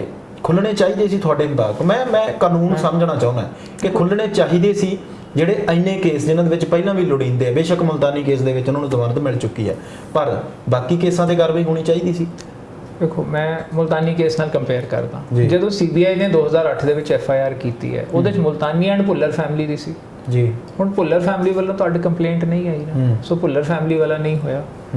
ਤੁਸੀਂ ਵੇਖੋਗੇ ਕਈ ਲੋਕਾਂ ਨੇ ਜਿਵੇਂ YouTube ਤੇ ਇੰਟਰਵਿਊਜ਼ ਦਿੱਤੀਆਂ ਕਿ ਜੀ ਸਾਡੇ ਨਾਲ ਆ ਧੱਕਾ ਹੋਇਆ ਹੈ। ਜੇ ਉਹਨਾਂ ਨੇ ਕੰਪਲੇਂਟ ਹੀ ਨਹੀਂ ਦਿੱਤੀ ਤੇ FIR ਕਾਹਦੀ ਰਜਿਸਟਰ ਹੋਊਗੀ ਜੀ? ਸੁਮੇਧ ਸੈਣੀ ਕਹਿੰਦਾ ਵੈਂਡੇਟਾ। ਮੈਂ ਇੱਕ ਛੋਟੀ ਜਿਹੀ ਐਗਜ਼ਾਮਪਲ ਲੈਣਾ, ਮੁਲਤਾਨੀ ਕੇਸ 2017 ਚ ਗਵਰਨਮੈਂਟ ਬਣੀ ਹੈ ਤੇ ਮੁਲਤਾਨੀ ਕੇਸ ਤਾਂ 2020 ਚ ਹੋਇਆ ਰਜਿਸਟਰ ਜੀ, ਉਹ ਵੀ ਜਦੋਂ ਫੈਮਿਲੀ ਨੇ ਕੰਪਲੇਂਟ ਦਿੱਤੀ ਹੈ। ਸੋ ਜੇ ਸਰਕਾਰ ਵੱਲੋਂ ਵੈਂਡੇਟਾ ਹੁੰਦਾ ਤਾਂ 2017 ਚ ਇਹ ਪਰਚਾ ਹੋ ਜਾਂਦਾ। ਸੋ ਜਿੱਥੇ ਵੀ ਅਸੀਂ ਵੇਖੀਏ, ਜਦੋਂ ਤੱਕ ਕੰਪਲੇਂਟ ਨਹੀਂ ਆਉਂਦੀ ਕੋਈ ਪ੍ਰੋਸੀਡ ਨਹੀਂ ਕਰ ਸਕਦਾ। ਹੁਣ ਜਦੋਂ ਆ ਫੈਕਟ ਸਾਹਮਣੇ ਆਏ, ਵਿਜੀਲੈਂਸ ਨੇ ਵੀ 2 FIRs ਕਰਤੀਆਂ, ਉਹਨਾਂ FIRs ਦੀ ਕਨਸੀਕੁਐਂਸ ਹੋਇਆ ਕਿ ED ਤੇ ਇਨਕਮ ਟੈਕਸ ਵੀ ਸ਼ੁਰੂ ਹੋ ਗਈ। ਸੋ ਉਸ ਐਂਗਲ ਤੋਂ ਭਾਵੇਂ ਲੁੜਿੰਦੇ ਕੇਸਿਸ ਦੇ ਵਿੱਚ ਮਤਲਬ ਅਕਿਊਜ਼ਡ ਨੂੰ ਬਣਾ ਲਿਆ ਹੋਵੇ ਜੀ, ਮੇਨ ਚੀਜ਼ ਇਹ ਆਉਂਦੀ ਹੈ ਕਿ ਜੇ ਜ਼ਮਾਨਤ ਮਿਲ ਵੀ ਗਈ ਹੈ, ਤਫਤੀਸ਼ ਲੌਜੀਕਲ ਕੰਕਲੂਜਨ ਤੱਕ ਪਹੁੰਚ ਕੇ ਟ੍ਰਾਇਲ ਛੇਤੀ ਸ਼ੁਰੂ ਹੋ ਜਾਏ। ਹੁਣ ਜਿਵੇਂ ਬਰਗਾੜੀ ਤੇ ਬੈਬਲ ਕਲਾਂ ਕੇਸ ਹੈ, ਤੁਸੀਂ ਵੇਖੋਗੇ ਉਹਦੇ ਵਿੱਚ ਪ੍ਰੋਬਲਮ ਕੀ ਆ ਰਹੀ ਹੈ ਕਿ 6 ਸਾਲ ਬੀਤ ਗਏ, 6ਵਾਂ ਸਾਲ ਹੈ 2015 ਦਾ ਇਨਸੀਡੈਂਟ ਜੀ। ਸੋ ਉਸ ਤਰ੍ਹਾਂ ਕਿਤੇ ਨਾ ਕਿਤੇ ਪਬਲਿਕ ਉਸ ਚੀਜ਼ ਤੋਂ ਡਿਸਹਾਰਟਨ ਹੁੰਦੀ ਹੈ, ਬਟ ਇਹ ਸਾਡਾ ਇੱਕ ਜਿਹੜਾ ਜੁਡੀਸ਼ੀਅਲ ਸਿਸਟਮ ਦੇ ਵਿੱਚ ਹੀ ਅਲਟੀਮੇਟਲੀ ਸਕਰੂਟਨੀ ਜਾਣੀ ਹੈ, ਚਲਾਨ ਉਹ ਤਫਤੀਸ਼ਾਂ ਚਲਾਨ 'ਚ ਜਾਣੀ ਹੈ। ਸੋ ਜਿੱਥੇ ਵੀ ਅਕਿਊਜ਼ਡ ਹੈ, ਜੇ ਜ਼ਮਾਨਤ ਮਿਲਣ ਕਰਕੇ ਨਾਨ ਕੋਆਪਰੇਟਿਵ ਐਟੀਟਿਊਡ ਹੋ ਰਿਹਾ ਹੈ, ਡਿਲੇ ਕਰ ਰਿਹਾ ਹੈ, ਮੇਨ ਚੀਜ਼ ਮੇਰੇ ਖਿਆਲ ਨਾਲ ਸਰਕਾਰ ਨੇ ਐਟਲੀਸਟ ਸ਼ੁਰੂਆਤ ਕਰਤੀ। ਜਿਹੜੇ ਲੋਕਾਂ ਨੇ ਕੰਪਲੇਂਟਸ ਨਹੀਂ ਦਿੱਤੀ ਉਹਦੇ ਤੇ ਸਰਕਾਰ ਕੁਝ ਨਹੀਂ ਕਰ ਸਕਦੀ। ਬੀਇੰਗ ਗ੍ਰੇਟਫੁਲ ਕਿ ਜੀ ਤੁਸੀਂ FIR ਰਜਿਸਟਰ ਕਰਕੇ ਤਫਤੀਸ਼ ਸ਼ੁਰੂ ਕਰਤੀ, ਇਹੀ ਬਹੁਤ ਵੱਡੀ ਚੀਜ਼ ਹੈ। ਹੁਣ ਤਾਂ ਸਾਨੂੰ ਇਹ ਮਤਲਬ ਦੇਖਣਾ ਚਾਹੀਦਾ ਕਿ ਜੇ ਸਰਕਾਰ ਇਨਵੈਸਟੀਗੇਸ਼ਨ ਛੇਤੀ ਕੰਕਲੂਡ ਕਰਕੇ ਟ੍ਰਾਇਲ ਸ਼ੁਰੂ ਕਰਾ ਦਿੰਦੀ ਹੈ ਤੇ ਫਿਰ ਜਿਹੜਾ ਡੈਮੇਜ ਵੀ ਹੋ ਰਿਹਾ ਇਹਦੀ ਜ਼ਮਾਨਤ ਨਾਲ ਉਹ ਅੰਡੂ ਹੋ ਜਾਂਦਾ ਹੈ। ਕਿਉਂਕਿ ਅਲਟੀਮੇਟਲੀ ਗੱਲ ਕੋਰਟ 'ਚ ਹੀ ਜਾਣੀ ਹੈ, ਔਰ ਜੇ ਇਹਨੂੰ ਕਨਵਿਕਸ਼ਨ ਹੋ ਜਾਂਦੀ ਹੈ ਤੇ ਇਹਦੇ ਪਾਪਾਂ ਦਾ ਤਾਂ ਹਿਸਾਬ ਕੋਰਟ ਦੇ ਵਿੱਚ ਹੀ ਹੋਣਾ ਹੈ ਨਾ ਜੀ, ਉੱਥੇ ਹਿਸਾਬ ਕਿਤਾਬ ਪੂਰਾ ਹੋ ਗਿਆ। ਸਰ ਬੇਸ਼ੱਕ ਇਸ ਚੀਜ਼ ਨੂੰ ਗਰਾਊਂਡ ਬਣਾ ਕੇ ਜਾਂ ਆਧਾਰ ਬਣਾ ਕੇ ਉਹਨਾਂ ਨੂੰ ਰਿਹਾ ਕਰ ਦਿੱਤਾ ਗਿਆ ਹਾਈ ਕੋਰਟ ਦੇ ਵੱਲੋਂ ਕਿ ਨਹੀਂ ਵਿਜੀਲੈਂਸ ਨੇ ਗਲਤ ਕੀਤਾ, ਉਹਨਾਂ ਨੇ ਕਾਨੂੰਨ ਫੋਲੋ ਨਹੀਂ ਕੀਤਾ। ਹੁਣ ਦੁਬਾਰਾ ਵਿਜੀਲੈਂਸ ਕਾਨੂੰਨ ਫੋਲੋ ਕਰਦੀ ਹੈ ਤਾਂ ਕੀ ਉਹਨਾਂ ਨੂੰ ਗ੍ਰਿਫਤਾਰ ਕੀਤਾ ਜਾ ਸਕਦਾ? 7 ਦਿਨ ਦਾ ਨੋਟਿਸ ਵੀ ਜੇਕਰ ਦਿੱਤਾ ਜਾਂਦਾ ਹੈ, ਕੋਰਟ ਤੋਂ ਪਰਮਿਸ਼ਨ ਵੀ ਲੈਣੀ ਪੈਣੀ ਹੈ। ਇਹ ਹਾਈ ਕੋਰਟ ਨੇ ਇਸ ਵਾਰੀ ਬੜਾ ਕਲੀਅਰ ਕਹਿ ਦਿੱਤਾ ਹੈ ਕਿ ਜਿਹੜੀ ਆਨਰੇਬਲ ਕੋਆਰਡੀਨੇਟ ਬੈਂਚ ਕੋਲ ਮਤਲਬ ਜਿਹੜੇ ਦੂਜੇ ਹਾਈ ਕੋਰਟ ਦੇ ਜੱਜ ਸਾਹਿਬ ਕੋਲ ਕੇਸ ਹੈ, ਉਸ ਕੋਰਟ 'ਚੋਂ ਪਰਮਿਸ਼ਨ ਲੈ ਕੇ ਫਿਰ ਅਰੈਸਟ ਕਰਨਾ ਹੈ ਹਫਤੇ ਦਾ ਨੋਟਿਸ ਦੇਣ ਤੋਂ ਬਾਅਦ। ਹਫਤੇ ਦਾ ਨੋਟਿਸ ਦੇਣ ਤੋਂ ਬਾਅਦ ਪਰਮਿਸ਼ਨ ਹਾਈ ਕੋਰਟ ਤੋਂ ਵੀ ਲੈਣੀ ਪਊਗੀ, ਫਿਰ ਉਹਨਾਂ ਨੂੰ ਗ੍ਰਿਫਤਾਰ ਕੀਤਾ ਜਾਏਗਾ। ਹਾਂਜੀ, ਕਿਉਂਕਿ ਇਸ ਵਾਰੀ ਜਿਹੜਾ ਕੀਤਾ ਇਹਨਾਂ ਨੇ ਹਾਈ ਕੋਰਟ ਦੇ ਆਰਡਰ ਨੂੰ ਵਾਇਲੇਟ ਕਰਤਾ ਹੈ। ਸੋ ਇਸ ਲਈ ਮੇਰੇ ਖਿਆਲ ਨਾਲ ਜੋ ਸਰਕਾਰ ਹੁਣ ਕਰਨਾ ਚਾਹੀਦਾ ਹੈ, ਸਭ ਤੋਂ ਪਹਿਲਾਂ ਤਾਂ ਪੈਂਡਿੰਗ ਪਟੀਸ਼ਨ ਹੀ ਡਿਸਾਈਡ ਹੋਣੀ ਚਾਹੀਦੀ ਹੈ। ਕਿਉਂਕਿ 2018 ਤੋਂ ਇਹ ਐਂਟੀਸਿਪੇਟਰੀ ਬੇਲ ਲੈ ਕੇ ਬੈਠਾ ਹੈ ਕਿ ਐਡਵਾਂਸ ਨੋਟਿਸ ਦਿਓ ਜੀ, ਸਭ ਤੋਂ ਪਹਿਲਾਂ ਤਾਂ ਉਹ ਡਿਸਾਈਡ ਹੋਣੀ ਚਾਹੀਦੀ ਹੈ। ਉਹ ਇੱਕ ਵਾਰੀ ਡਿਸਾਈਡ ਹੋ ਜਾਏ ਤੇ ਮੇਰੇ ਖਿਆਲ ਨਾਲ ਅੱਗੇ ਵਾਸਤੇ ਇਹਦੇ ਲਈ ਚੀਜ਼ਾਂ ਕਲੀਅਰ। ਫਿਰ ਤਾਂ ਗ੍ਰਿਫਤਾਰੀ ਬਹੁਤ ਲੰਬੀ ਹੋ ਗਈ। ਇਹਦਾ ਮਤਲਬ ਜੇ ਆਪਾਂ ਵੈਸੇ ਹੀ ਸਮਝ ਲਈਏ ਇੱਕ ਸੌਖੇ ਜਿਹੇ ਲਫ਼ਜ਼ਾਂ ਦੇ ਵਿੱਚ 7 ਦਿਨ ਦਾ ਨੋਟਿਸ ਵੀ ਦਿੱਤਾ ਹੈ, ਫਿਰ ਹਾਈ ਕੋਰਟ ਜਾਏਗਾ ਵਿਜੀਲੈਂਸ, ਇਹਦਾ ਮਤਲਬ ਤਾਂ ਸਮੇਤ ਸੈਣੀ ਹੋਰਾਂ ਕੋਲੇ ਬਹੁਤ ਟਾਈਮ ਹੈ, ਫਿਰ ਉਹਨਾਂ ਨੂੰ ਤਾਂ ਗ੍ਰਿਫਤਾਰ ਇਹਨਾਂ ਮਾਮਲਿਆਂ 'ਚ ਤਾਂ ਘੱਟੋ ਘੱਟ ਨਹੀਂ ਕੀਤਾ ਜਾ ਸਕਦਾ। ਇਹਨਾਂ 'ਚ ਨਹੀਂ ਕੀਤਾ ਜਾ ਸਕਦਾ, ਨਵਿਆਂ 'ਚ ਵੀ ਨਹੀਂ ਕੀਤਾ ਜਾ ਸਕੂਗਾ। ਨਾ ਸਿਰਫ ਇਹਨਾਂ 'ਚ ਨਹੀਂ ਕੀਤਾ ਜਾਊਗਾ, ਇਹ ਤਾਂ ਫਿਰ ਦੂਜਿਆਂ 'ਚ ਵੀ ਨਹੀਂ ਕਰ ਸਕਣਗੇ ਨਾ। ਜਾਨੀ ਇਸ ਗਲਤੀ ਕਰਕੇ ਵਿਜੀਲੈਂਸ ਦੀ ਆਪਾਂ ਚਲੋ ਕਹਿ ਲੈਂਦੇ ਆ ਕਿ ਉਹਨਾਂ ਨੇ ਜੋ ਵਿੱਚ ਕਮੀਆਂ ਖਾਮੀਆਂ ਛੱਡ ਦਿੱਤੀਆਂ, ਇਹਦੇ ਕਰਕੇ ਸਮੇਤ ਸੈਣੀ ਹੋਰਾਂ ਦਾ ਖੁਦ ਦਾ ਕੇਸ ਸਟਰੋਂਗ ਹੋ ਗਿਆ। ਉਹਨਾਂ ਨੂੰ ਅਰੈਸਟ ਲਈ ਸਿਰਫ ਹੋਇਆ ਹੈ, ਦੂਜੀਆਂ ਚੀਜ਼ਾਂ 'ਚ ਨਹੀਂ। ਮੈਂ ਤਾਂ ਦੇਖਦਾ ਜੀ ਚਲੋ ਅਰੈਸਟ ਕਰ ਲੈਂਦੇ, ਕਸਟੋਡੀਅਲ ਇੰਟਰੋਗੇਸ਼ਨ ਹੁੰਦੀ, ਬਹੁਤ ਕੁਝ ਬਾਹਰ ਆਉਂਦਾ ਜੀ। ਨਹੀਂ ਹੋ ਸਕੀ ਤਾਂ ਐਟਲੀਸਟ ਪ੍ਰੋਸੈਸ ਆਫ ਇਨਵੈਸਟੀਗੇਸ਼ਨ ਤਾਂ ਚੱਲ ਰਿਹਾ, ਤਫਤੀਸ਼ ਤਾਂ ਨਹੀਂ ਰੁਕੀ ਕਿਤੇ ਵੀ। ਅੱਜ ਆਪਾਂ ਇਹ ਸੋਚੀਏ ਕਿ ਚਲੋ ਜਿੰਨਾ ਬਚਾਅ ਹੋ ਗਿਆ ਕੇਸ 'ਚ ਉਹੀ ਬਹੁਤ ਹੈ, ਔਰ ਜੇ ਇਸ ਗਲਤੀ ਕਰਕੇ ਉਹਨੂੰ ਅੱਗੇ ਅਰੈਸਟ ਵਾਸਤੇ ਰਿਲੀਫ ਮਿਲ ਰਿਹਾ, ਉਹ ਤਾਂ ਮਿਲ ਰਿਹਾ ਕਿਉਂਕਿ ਇੱਕ ਪਟੀਸ਼ਨ ਪੈਂਡਿੰਗ ਹੈ ਜੀ। ਮੇਰੇ ਖਿਆਲ ਨਾਲ ਹੁਣ ਉਹ ਪਟੀਸ਼ਨ ਡਿਸਾਈਡ ਹੋ ਜਾਏ ਤੇ ਬੈਟਰ ਹੈ ਸਰਕਾਰ ਵਾਸਤੇ ਵੀ। ਸਰ ਇੱਕ ਸਰਕਾਰ ਦੀ ਮਰਜ਼ੀ। ਇੱਕ ਹੋਰ ਮੈਂ ਸਮਝਣਾ ਚਾਹੂੰਗਾ ਤੁਹਾਡੇ ਤੋਂ ਕਿ ਜਿਹੜਾ ਬਰਗਾੜੀ ਤੇ ਕੋਟਕਪੂਰਾ ਗੋਲੀकांड ਹੈ, ਬਹਿਬਲ ਕਲਾਂ ਜੀ ਦੋਨੋਂ ਕੇਸ ਨੇ ਜਿਹੜੇ, ਉਸ ਮਾਮਲੇ ਦੇ ਵਿੱਚ ਹੁਣ ਸਰਕਾਰ ਨੇ ਸੁਪਰੀਮ ਕੋਰਟ ਦੇ ਵਿੱਚ ਚੈਲੰਜ ਕੀਤਾ ਹਾਈ ਕੋਰਟ ਨੂੰ ਕਿ ਜਿਹੜੀ ਸਾਡੀ ਪਹਿਲੀ ਸਿੱਟ ਸੀਗੀ ਉਹਦੀ ਤੁਸੀਂ ਰਿਪੋਰਟ ਖਾਰਜ ਕੀਤੀ ਹੈ, ਉਹ ਗਲਤ ਹੈ। ਇਹਦਾ ਮਤਲਬ ਸੁਪਰੀਮ ਕੋਰਟ ਉਹਦੇ ਤੇ ਕੰਮ ਕਰੇ ਜੀ। ਇਸ ਕੇਸ ਵੀ ਤੁਹਾਡੇ ਧਿਆਨ 'ਚ ਹੋਣਾ ਹੈ। ਹੁਣ ਨਾਲ ਦੀ ਨਾਲ ਹਾਈ ਕੋਰਟ ਵੱਲੋਂ ਬਣਾਈ ਗਈ ਜਿਹੜੀ ਸਿੱਟ ਹੈ ਉਹ ਵੀ ਕੰਮ ਕਰ ਰਹੀ ਹੈ ਪੈਰਲਰ। ਉਹ ਕਹਿੰਦੇ ਆ ਕਿ ਸਾਡੀ ਪਹਿਲਾਂ ਵਾਲੀ ਜਿਹੜੀ ਸਿੱਟ ਹੈ ਉਹਦੀ ਰਿਪੋਰਟ ਕੰਸੀਡਰ ਕੀਤੀ ਜਾਵੇ। ਹੁਣ ਇਸ ਮਾਮਲੇ ਦੇ ਵਿੱਚ ਕਿੰਨਾ ਕੁ ਲਾਭ ਮਿਲ ਸਕਦਾ ਲੋਕਾਂ ਨੂੰ ਜਿਹੜੇ ਦੇਖ ਰਹੇ ਨੇ ਕਿ ਕਦੋਂ ਸਰਕਾਰ ਕੁਝ ਕਰਦੀ ਹੈ ਜਾਂ ਸਰਕਾਰ ਕਰ ਵੀ ਰਹੀ ਹੈ? ਉਹਦੇ ਵਿੱਚ ਸਰਕਾਰ ਨੇ ਹਾਈ ਕੋਰਟ ਦੇ ਆਰਡਰ ਨੂੰ ਮੰਨਦੇ ਹੋਏ ਇੱਕ SIT ਬਣਾਤੀ, ਸਿੱਟ ਬਣਾ ਕੇ ਕੰਮ ਸ਼ੁਰੂ ਕਰਤਾ। ਅਜੇ ਉਹ ਸਿੱਟ ਨੇ ਆਪਣਾ ਕੰਮ ਕੰਕਲੂਡ ਨਹੀਂ ਕੀਤਾ ਕਿ ਸਰਕਾਰ ਕਹਿ ਰਹੀ ਹੈ ਕਿ ਨਹੀਂ ਪਿਛਲੀ ਸਿੱਟ ਦਾ ਹੀ ਚਲਾਨ ਰਵੇ ਜੀ। ਸੋ ਇਹਦੇ ਨਾਲ ਹੁਣ ਜਦੋਂ ਤੱਕ ਐਜ਼ ਅ ਲਾਇਰ ਜੋ ਮੈਂ ਸਮਝਦਾ ਅਜੇ ਤਾਂ ਇਹਨਾਂ ਨੇ ਫਾਈਲ ਕੀਤੀ ਹੈ, ਜੇ ਇਸ ਕੇਸ ਦੇ ਵਿੱਚ ਨੋਟਿਸ ਹੋ ਜਾਂਦਾ ਹੈ ਤੇ ਮੇਰੇ ਖਿਆਲ ਨਾਲ ਕਿਸੇ ਵੀ SIT ਦੀ ਰਿਪੋਰਟ ਦੇ ਉੱਤੇ ਕੋਰਟ ਐਕਟ ਅਪਨ ਹੀ ਨਹੀਂ ਕਰ ਸਕੂਗੀ। ਅਸੀਂ ਇੱਕ ਚੀਜ਼ ਕਹਿੰਦੇ ਹਾਂ ਜੁਡੀਸ਼ੀਅਲ ਪ੍ਰੋਪਰਾਈਟੀ। ਜੁਡੀਸ਼ੀਅਲ ਪ੍ਰੋਪਰਾਈਟੀ ਮਤਲਬ ਕਿ ਕੁਝ ਚੀਜ਼ਾਂ ਜਿੱਥੇ ਸਟੇ ਨਾ ਹੋਵੇ ਜਾਂ ਕੁਝ ਨਾ ਹੋਵੇ ਤੇ ਪਤਾ ਹੁੰਦਾ ਹੈ ਕਿ ਇਹਦੀ ਇੰਟਰਪ੍ਰੀਟੇਸ਼ਨ ਇਹ ਹੈ, ਕੋਰਟ ਨੂੰ ਇਸ ਤਰੀਕੇ ਨਾਲ ਚੱਲਣਾ ਚਾਹੀਦਾ ਹੈ ਜੀ। ਜੁਡੀਸ਼ੀਅਲ ਸੈਟਅਪ ਦੇ ਵਿੱਚ ਜਾਂ ਸਮਝੋ ਇੱਕ ਪ੍ਰੈਸੀਡੈਂਟ ਦੇ ਵਿੱਚ ਜਾਂ ਜੁਡੀਸ਼ੀਅਲ ਮੈਨਰਸ ਕਹਿ ਲਈਏ, ਐਥਿਕਸ ਕਹਿ ਲਈਏ, ਉਹਨਾਂ ਤੇ ਚੱਲਦੇ ਹੋਏ ਜੁਡੀਸ਼ੀਅਲ ਪ੍ਰੋਪਰਾਈਟੀ ਫੋਲੋ ਕੀਤੀ ਜਾਵੇ ਜੀ। ਹੁਣ ਜਦੋਂ ਸੁਪਰੀਮ ਕੋਰਟ ਦੇ ਵਿੱਚ ਕੋਈ ਮੈਟਰ ਦੇ ਵਿੱਚ ਸਿੰਪਲ ਨੋਟਿਸ ਵੀ ਹੋ ਜੇ ਤੇ ਥਲੜੀ ਕੋਰਟ ਕਦੇ ਵੀ ਕੋਈ ਇਹੋ ਜਿਹਾ ਸਟੈਪ ਨਹੀਂ ਚੁੱਕ ਸਕਦੀ ਜਿਸ ਨਾਲ ਸੁਪਰੀਮ ਕੋਰਟ ਪਟੀਸ਼ਨ ਇਨਫਰਕਚੁਅਸ ਹੋ ਜਾਏ ਜੀ। ਹੁਣ ਮੰਨ ਲਓ ਨਵੀਂ SIT ਚਲਾਨ ਵੀ ਫਾਈਲ ਕਰ ਦਿੰਦੀ ਹੈ ਤੇ ਜਦੋਂ ਸਰਕਾਰ ਨੂੰ ਹੀ ਨਹੀਂ ਪਤਾ ਕਿ ਨਵੀਂ SIT ਦਾ ਚਲਾਨ ਅਸੀਂ ਕੋਰਟ ਦੇ ਵਿੱਚ ਫਾਈਲ ਕਰਨਾ ਹੈ ਜਾਂ ਪੁਰਾਣਿਆਂ ਵਾਲੇ ਰਿਸਟੋਰ ਕਰਨਾ ਹੈ ਤੇ ਸਰਕਾਰ ਖੁਦ ਹੀ ਕਨਫਿਊਜ਼ ਹੈ। ਇਹਦਾ ਮਤਲਬ ਇਸ ਮਾਮਲੇ 'ਚ हाँ जी, मतलब कॉन्ट्राडिक्टरी किते ना किते स्टैंड हो गया, कॉन्ट्राडिक्शन ਇਹਦੇ 'ਚ ਕਿਤੇ ਨਾ ਕਿਤੇ ਆ ਗਈ ਹੈ। ਕਿਉਂਕਿ ਜਦੋਂ ਤੁਸੀਂ SLP ਉੱਥੇ ਫਾਈਲ ਕਰਤੀ ਹੈ ਤੇ ਉਹ ਜਾਨੀ ਜਾਂ ਤਾਂ ਇਹ ਹੋਵੇ ਕਿ ਜਾਂ ਤਾਂ ਤੁਸੀਂ ਉਸ ਜਿਹੜੇ ਆਰਡਰ ਹੋਏ ਨੇ ਹਾਈ ਕੋਰਟ ਦੇ ਜਾਂ ਤਾਂ ਉਹਨਾਂ ਨੂੰ ਚੈਲੰਜ ਕਰ ਲਓ ਤੇ ਜਾਂ ਫਿਰ ਸਿਟ ਨੂੰ ਕੰਸੀਡਰ ਕਰ ਲਓ। ਬਿਲਕੁਲ ਔਰ ਚੈਲੰਜ ਜਾਂ ਤਾਂ ਸ਼ੁਰੂ ਚ ਕਰ ਲੈਂਦੇ। ਇੰਨੀ ਡਿਲੇ ਤੋਂ ਬਾਅਦ ਜਦੋਂ ਐਸਆਈਟੀ ਦੀ ਰਿਪੋਰਟ ਫਾਈਨਲ ਹੋ ਕੇ ਫਾਈਲ ਹੋਣ ਦੀ ਸਟੇਜ ਹੈ, ਹੁਣ ਜੇ ਇਸ ਚੀਜ਼ ਨੂੰ ਚੈਲੰਜ ਕੀਤਾ ਜਾਂਦਾ ਹੈ ਤੇ ਕਿਤੇ ਨਾ ਕਿਤੇ ਤਾਂ ਇੱਕ ਦੂਜੇ ਨੂੰ ਇਹ ਕੰਟਰਾਡਿਕਟ ਕਰਦੇ ਹੀ ਹੈ ਨਾ ਜੀ। ਹੁਣ ਮੰਨ ਲਓ ਕਿਤੇ ਜੀਐਮਆਈਸੀ ਦੇ ਚਲਾਨ ਫਾਈਲ ਕਰਨ ਦੀ ਗੱਲ ਆ ਗਈ, ਕੋਰਟ ਦੇ ਵਿੱਚ ਚਲਾਨ ਫਾਈਲ ਕਰਨ ਦੀ ਗੱਲ ਆਉਂਦੀ ਹੈ ਤੇ ਕਿਹੜਾ ਚਲਾਨ ਸਟੈਂਡ ਕਰੂਗਾ? ਪੁਰਾਣੇ ਚਲਾਨ ਖਾਰਿਜ ਹੋ ਗਏ, ਮੰਨ ਲਓ ਨਵੇਂ ਚਲਾਨ ਤੇ ਪ੍ਰੋਸੀਡ ਕਰਤਾ ਔਰ ਸੁਪਰੀਮ ਕੋਰਟ ਗੱਲ ਨੂੰ ਕਹਿ ਦਿੰਦੀ ਹੈ ਨਹੀਂ ਵੀ ਪੁਰਾਣੇ ਚਲਾਨ ਸਟੈਂਡ ਕਰਦੇ ਅਸੀਂ ਐਸਐਲਪੀ ਅਲਾਉ ਕਰਦੇ। ਐਸਐਲਪੀ ਕਿਹੜਾ ਇੱਕ ਦਿਨ ਚਲਾਓ ਹੋ ਜਾਣੀ ਹੈ, ਇਹ ਵੀ 6 ਮਹੀਨੇ ਸਾਲ ਆਰਾਮ ਨਾਲ ਨਿਕਲ ਜੂਗਾ ਉਹਦੇ। ਜੀ ਬਿਲਕੁਲ। ਸੋ ਓਨੀ ਦੇਰ ਥਲੜੀ ਕੋਰਟ ਦੇ ਵਿੱਚ ਚਲਾਨ ਨਹੀਂ ਫਾਈਲ ਹੋ ਸਕਦਾ। ਜੇ ਫਾਈਲ ਹੋ ਵੀ ਗਿਆ ਕੋਰਟ ਉਹਨੂੰ ਕੰਸੀਡਰ ਨਹੀਂ ਕਰੂਗੀ। ਉਸ ਮਾਮਲੇ ਦੇ ਵਿੱਚ ਵੀ ਸਮੇਤ ਸੈਣੀ ਹੋ ਰਹੀ ਸਿੱਧੇ ਤੌਰ ਤੇ ਨਿਕਲ ਰਹੇ ਨੇ, ਬਚ ਰਹੇ ਨੇ, ਕਿਉਂਕਿ ਹਾਲੇ ਤੱਕ ਤਾਂ ਇਹ ਵੀ ਜਿਹੜਾ ਸੈੱਟ ਹੈ ਉਹ ਹਾਲੇ ਤੱਕ ਇਹ ਵੀ ਨਹੀਂ ਦੱਸ ਸਕੀ ਕਿ ਆਰਡਰ ਕਿਹਦੇ ਸੀ ਉਸ ਵੇਲੇ ਗੋਲੀ ਚਲਾਉਣ ਦੇ। ਫਿਰ ਜਦੋਂ ਫਰੀਦਕੋਟ ਦੇ ਵਿੱਚ ਕੇਸ ਚੱਲ ਰਿਹਾ ਸੀ, ਜਦੋਂ ਹਾਈ ਕੋਰਟ ਨੇ ਇਹ ਜਾਂਚ ਜਿਹੜੀ ਉਹ ਰੱਦ ਕਰ ਦਿੱਤੀ, ਫਰੀਦਕੋਟ ਅਦਾਲਤ ਨੇ ਕੇਸ ਬੰਦ ਕਰ ਦਿੱਤਾ, ਯਾਨੀ ਉਸ ਮਾਮਲੇ ਦੇ ਵਿੱਚ ਵੀ ਹਾਲੇ ਤੱਕ ਜਿਹੜੇ ਕਾਨੂੰਨ ਦੇ ਹੱਥ ਨੇ ਸਮੇਤ ਸੈਣੀ ਹੋਰਾਂ ਤੱਕ ਨਹੀਂ ਜਾ ਰਹੇ। ਉਹਦੇ ਵਿੱਚ ਐਸਆਈਟੀ ਨੇ ਪਬਲਿਕ ਨਹੀਂ ਕੀਤੀ ਚੀਜ਼। ਆਨਰੇਬਲ ਹਾਈ ਕੋਰਟ ਨੇ ਕਿਹਾ ਸੀ ਕਿ ਤੁਸੀਂ ਜੋ ਤਫਤੀਸ਼ ਕਰੋਗੇ ਤੁਸੀਂ ਉਹਦੀ ਡਿਟੇਲ ਮੀਡੀਆ 'ਚ ਨਹੀਂ ਦੇਣੀ। ਇਸ ਕਰਕੇ ਸੁਮੇਧ ਸੈਣੀ ਦਾ ਕੀ ਰੋਲ ਹੈ ਉਹ ਉਦੋਂ ਤੱਕ ਬਾਹਰ ਨਹੀਂ ਆਉਂਦਾ ਜਦੋਂ ਤੱਕ ਨਵੀਂ ਐਸਆਈਟੀ ਆਪਣਾ ਚਲਾਨ ਨਹੀਂ ਪੇਸ਼ ਕਰਦੀ। ਜੀ ਹੁਣ ਉਹਨਾਂ ਦਾ ਚਲਾਨ ਐਕਸੈਪਟ ਹੋਣਾ ਹੈ ਕਿ ਪੁਰਾਣਾ ਚਲਾਨ ਸਟੈਂਡ ਕਰਨਾ ਹੈ, ਇਹਦੇ ਬਾਰੇ ਹਾਲੇ ਕੁਝ ਵੀ ਨਹੀਂ ਕਿਹਾ ਜਾ ਸਕਦਾ। ਇਹ ਤਾਂ ਪੰਜਾਬ ਗਵਰਨਮੈਂਟ ਡਿਸਾਈਡ ਕਰੂਗੀ। ਹਾਂ ਬਿਲਕੁਲ।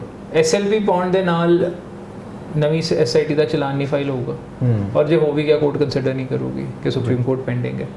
ਔਰ ਜੇ ਉਹ ਐਸਐਲਪੀ ਡਿਸਮਿਸ ਹੋ ਜਾਂਦੀ ਹੈ ਫਿਰ ਗੱਲ ਆਉਂਦੀ ਹੈ ਕਿ ਨਵੀਂ ਐਸਆਈਟੀ ਦਾ ਹੀ ਚਲਾਨ। ਠੀਕ ਹੈ ਸਰ, ਮੈਂ ਤੁਹਾਡੇ ਤੋਂ ਮੁਲਤਾਨੀ ਕੇਸ ਦੇ ਨਾਲ ਸੰਬੰਧਿਤ ਆਖਰ ਤੇ ਇੱਕ ਸਵਾਲ ਪੁੱਛੂੰਗਾ, ਪਰ ਉਸ ਤੋਂ ਪਹਿਲਾਂ ਜਿਸ ਤਰੀਕੇ ਦੇ ਨਾਲ ਉਸ ਦਿਨ ਕੋਰਟ ਨੇ ਰਿਐਕਟ ਕੀਤਾ ਜੀ, ਅਸੀਂ ਉਸ ਵੇਲੇ ਉੱਥੇ ਸੀ ਔਰ ਜਦੋਂ ਸੁਮੇਧ ਸੈਣੀ ਹੋਰਾਂ ਨੂੰ ਰਿਹਾ ਕੀਤਾ ਜਾਂਦਾ ਹੈ ਔਰ ਫੌਰੀ ਰਿਹਾ ਕੀਤਾ ਜਾਂਦਾ ਹੈ, ਅਦਾਲਤ ਦੇ ਵਿੱਚੋਂ ਹੀ ਉਹਨਾਂ ਨੂੰ ਰਿਹਾ ਕਰ ਦਿੱਤਾ ਜਾਂਦਾ ਹੈ ਔਰ ਰਾਤ ਦੇ 2:30 ਵਜੇ ਉਹਨਾਂ ਨੂੰ ਰਿਹਾ ਕੀਤਾ ਜਾਂਦਾ ਹੈ। ਹੁਣ ਇਹਦੇ 'ਚ ਇੱਕ ਸਵਾਲ ਆਉਂਦਾ ਕਿ ਕੀ ਕੋਰਟ ਇਸ ਤਰੀਕੇ ਦੇ ਨਾਲ ਇਸ ਤੋਂ ਪਹਿਲਾਂ ਕਦੇ ਕੰਮ ਕਰਦੀ ਹੈ ਜਾਂ ਕਿਹੜੇ ਕੇਸ ਦੇ ਵਿੱਚ ਕੰਮ ਕਰ ਸਕਦੀ ਆ? ਕੋਰਟ ਇੰਨੀ ਲੰਬੀ ਅਦਾਲਤ ਚੱਲੇ ਉਸ ਨੂੰ ਮਤਲਬ ਕਦੇ ਇਤਿਹਾਸ ਦੇ ਵਿੱਚ ਸ਼ਾਇਦ ਕਿਤੇ ਦਰਜ ਹੋਵੇ ਕਿ ਰਾਤ ਨੂੰ 2-2:30 ਵਜੇ ਕਿਸੇ ਨੂੰ ਰਿਹਾ ਕੀਤਾ ਗਿਆ ਹੋਵੇ। ਕਿਹੜੇ ਕੇਸ ਦੇ ਵਿੱਚ ਇਸ ਤਰੀਕੇ ਹੋ ਸਕਦਾ? ਇਹ ਬਹੁਤ ਘੱਟ, ਕਿਤੇ ਰੇਅਰੈਸਟ ਆਫ ਦਾ ਰੇਅਰ ਹੋਇਆ ਹੋਊਗਾ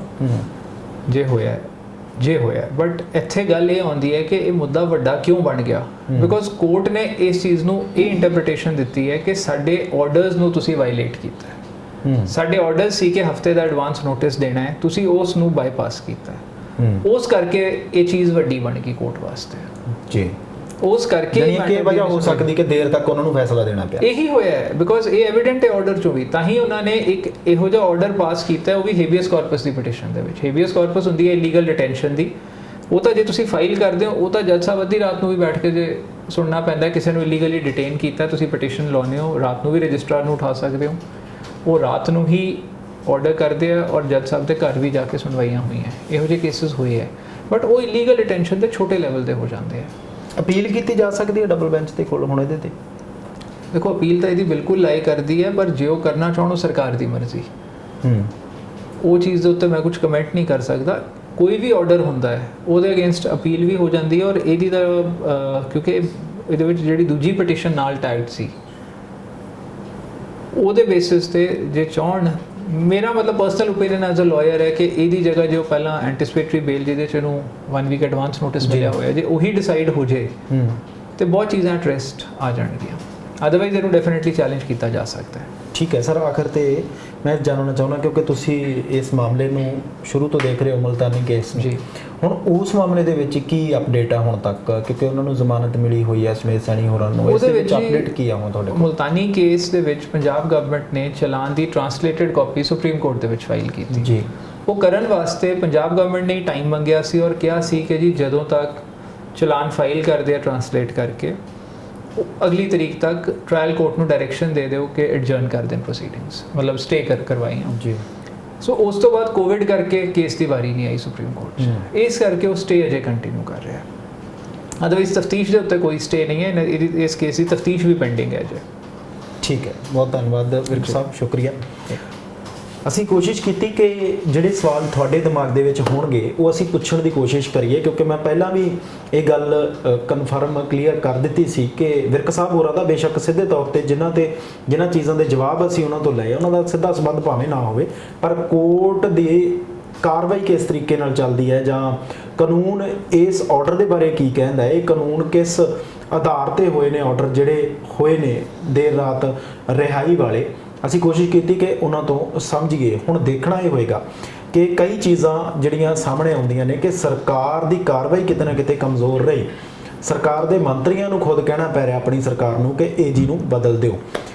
ਹੁਣ ਇਸ ਮਾਮਲੇ ਦੇ ਵਿੱਚ ਸਰਕਾਰ ਅੱਗੇ ਕੀ ਸਟੈਪ ਲੈਂਦੀ ਹੈ, ਕਿਉਂਕਿ ਸਮੇਧ ਸੈਣੀ ਹੋਰਾਂ ਦਾ ਮਾਮਲਾ ਕੱਲਾ ਇੱਕ ਇਹੀ ਨਹੀਂ, ਸਭ ਤੋਂ ਵੱਡਾ ਮਾਮਲਾ ਬਰਗਾੜੀ ਔਰ ਕੋਟਕਪੂਰਾ ਬਾਈਬਲ ਕਲਾਂ ਗੋਲੀकांड ਮਾਮਲਾ ਸਭ ਤੋਂ ਪਹਿਲਾਂ ਉਹਨਾਂ ਦੇ ਵਿੱਚ ਲੋੜੀਂਦੇ ਨੇ। ਔਰ ਜਿਹੜੇ ਲੋਕ ਉਹਨਾਂ ਕੇਸਾਂ ਦੇ ਨਾਲ ਜੁੜੇ ਆ ਉਹ ਵੀ ਉਮੀਦ ਕਰ ਰਹੇ ਆ ਕਿ ਸਮੇਧ ਸੈਣੀ ਹੋਰਾਂ ਨੂੰ ਗ੍ਰਿਫਤਾਰ ਕੀਤਾ ਜਾਵੇ। ਪਰ ਜਿਸ ਤਰੀਕੇ ਦੀਆਂ ਗਲਤੀਆਂ ਇਹਨਾਂ ਕੇਸਾਂ ਦੇ ਵਿੱਚ ਹੋ ਰਹੀਆਂ, ਸਰਕਾਰ ਉਸ ਕੇਸ ਨੂੰ ਕੰਸੀਡਰ ਕਿਵੇਂ ਕਰਦੀ ਹੈ, ਇਹ ਵੀ ਇੱਕ ਵੱਡਾ ਸਵਾਲ ਬਣਿਆ ਰਹੇਗਾ। ਦੇਖਦੇ ਰਹੋ ਦਾ ਅਨਮਿਊਟ।